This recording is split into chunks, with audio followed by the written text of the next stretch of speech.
Başlar iyi sınav etken koy.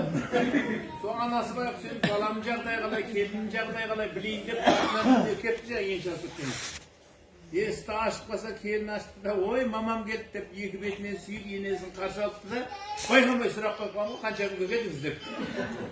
Ана сөз ескесі енесі тырысып қалды да, саған надоел болғанша келді деп.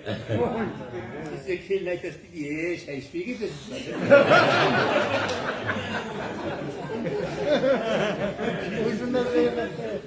Қызылорда төңірегінде өткен менің нағашым Құлан Алдаберген деген ақын сол өзінің бір бай тұратын жылқысы көп бие сауып отқан ауылға інісінің үйіне келді. Киіз үйге кірген кезде келіні жақтырмай, Құдай мына сорын қайдан жеткізді депті. Анау естіп қойды, бірақ естіп қойса да амал жоқ, дастарханның шетінеге отырады, бауырының үйі ғой. Самаурынға соқ салмай, суып қойған шайдан 2-3 кесе құйып береді.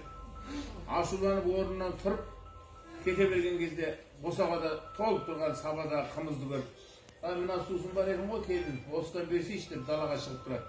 Келіні шығып тұра, орта кесені алып барып, талдың көлеңкесінде күбіден піскен еріне кеп берді. Ашып кеткен.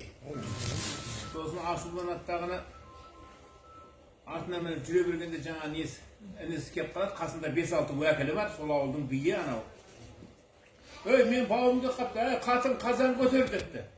Анау атын байлауға кеткенде әйелінің тілінде тиым жоқты. Есілар еркек деген ерке бұлар, Құдай алмайды, басқа алмайды, өмірінің қазық болды, осы бәлелерден құтылатын күндарма жоқ, азғаннан кешкенде аңдығандар тамақ, күннің ыстығында ошақтың басында жүре беру оңай ма екен деп, анау енді автомат сөйлеп жатыр дейді.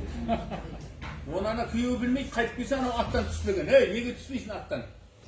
Бауырымның үйіне келдің, бір түнеп кет, сені ақын жырау деп мақтап жүрмін мен ағайындарым бәріне.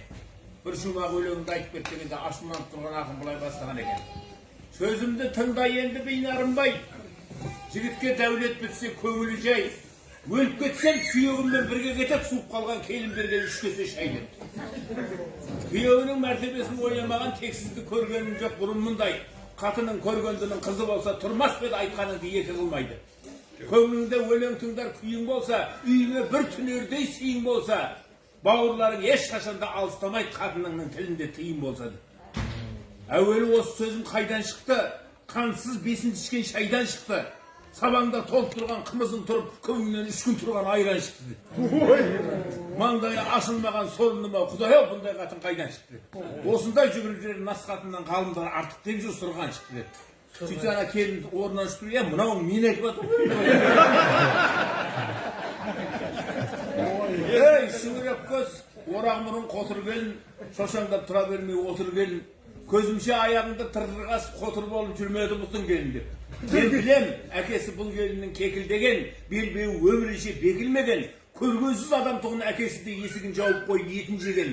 Жабы шіркін пар келмес арғымаққа, есеп жоқ қой Құдай берген саған бақта. Дүние деген не ол қазынадан жетер деймін, талап қыл текті жерден қыз алмаққа. Көргенсіздер ер қадірін қайдан білсін, болама сөйлемесем түртіп шапқа. Бұл сөзді мен айтпасам, кім айтады шырағым, ағаңның насихатын.